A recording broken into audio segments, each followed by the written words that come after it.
بعض اوقات اس طرح بھی ہوتا ہے کہ ہم خیرات کرتے ہیں اور اصل جو حقدار ہوتے ہیں ہم ان کو دھکے دے کے اس پنڈال سے باہر نکال دیتے ہیں۔ جو اصل حقدار ہوتے ہیں میر صاحب، خان صاحب، معتبر، وہ تو آ جائیں نا، وہ تو بیٹھے اس پر گدیوں پر، ان کے لیے اچھا سسٹم بھی ہوگا، اچھا کھانا بھی ہوگا، عزت بھی ہوگی، لیکن غریب کا بچہ آ جائے تو گالیاں دے کے، دھکے دے کے اسے پنڈال سے باہر نکال دیا جاتا ہے۔ یہ تو لوسی ہیں، ان کے عادت بھی کھانے کی ہے۔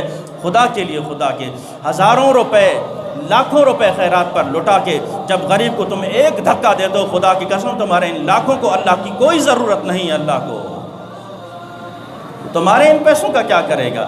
تمہارا 1 لاکھ، 2 لاکھ، 5 لاکھ اگر بڑی خیرات پہ خرچ کیا ہے۔ اس لیے ہم بار بار لوگوں کو مشورہ دیتے ہیں، خدا کی قسم آؤ مدارس چیک کرو جہاں پہ غریب بچے، یتیم بچے صبح و شام صرف دال کھا رہے ہیں یا فاقے پر گزارا کر رہے ہیں، اور ہم لاکھوں روپیہ ان خیراتوں میں لٹا کر اور جو اصل حقدار ہوتے ہیں انہیں دھکے دے کر باہر نکال دیتے ہیں، اور نوابوں، امیروں، معتبروں کو بٹھا کر کھلاتے ہیں کہ آؤ تم۔ ارے ان کے گھر میں پہلے سے کیا کمی ہے؟